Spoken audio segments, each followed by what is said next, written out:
What is up? What is up? I know it's been a long time, but I'm back. So hope you enjoyed that video. That was at Create Coffee at the shop, doing some B-roll with the new A7c. Check it out. So what I'm going to do today is I'm going to discuss some of the highlights of this camera. I'm not going to get too technical. For the technical stuff, you can probably check out some of the other YouTubers, but for me, I'm just going to discuss some of the highlights and why this is a perfect camera for me.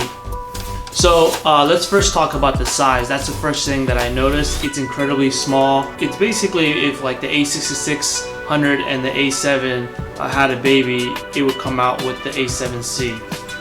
It's full frame. I love the buttons. Gives you the A7R4 buttons, how they protrude out a little bit. The record button is on top here. The look and finish is much different. The grip and the texture is a little bit different from the previous. It's a great looking camera. Has alloy on top and two-tone finish. Pretty great. So let's discuss some of the new features. You guessed it, full flip screen for the front and the back. Now this screen is a touch screen, but it's not a full touch screen like the A7S3, but it's still very functional. There is an EVF, unlike what the rumors are saying. It's small. It's usable. Even for me, it's pretty usable. I gotta squint a little bit, even more than usual, but it's usable. It's pretty flush on top. It's a super clean look. I mean, I personally like it a lot. Same battery as before. So there's actually a new processor, so you're actually getting about 740 images and about an hour and 40 minutes worth of record time.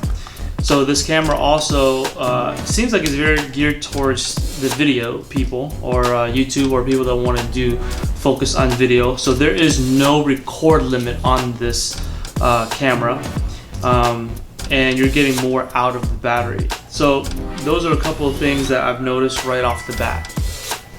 So some things that we have known to love about the A7 III is all the features.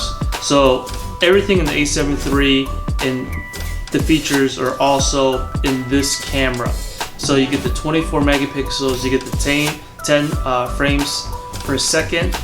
You also get the new autofocus system, which is pretty fast. Also, like I mentioned earlier, this is very focused on video. So it's gonna have the new HDR, HLG, and S-Log 3 color profiles on here.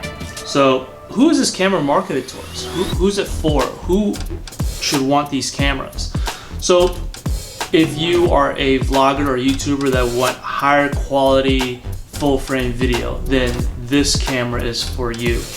If you are a enthusiast like myself and you want a second camera, you want a higher quality camera, but you want it small, light, and compact. So I see myself taking this camera with me everywhere I go, just for the sheer size, and it's a little bit easier to fit. You don't have the top EVF on here, and it's a little bit easier to fit in certain places. It does come with a pancake lens if you buy the kit. It's a 28-70 with a variable aperture. So, but this can fit in any side bag or any pouch, so it's fairly small. That's why I like it. It also comes with the new flaps on the side, so you can lock it. So what I would use this camera the most is for small family events. If I'm going out to Disney, if we're going out to a theme park, or somebody has a birthday, but most importantly, probably most of my soccer games. It's extremely light.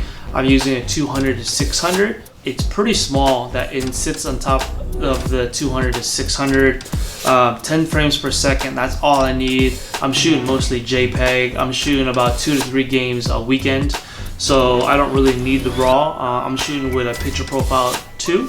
That's my favorite so far in regards to just the color without me going back and editing. I'm not going to do any edits on these pictures. I'm just going to take pictures of my kids and post them.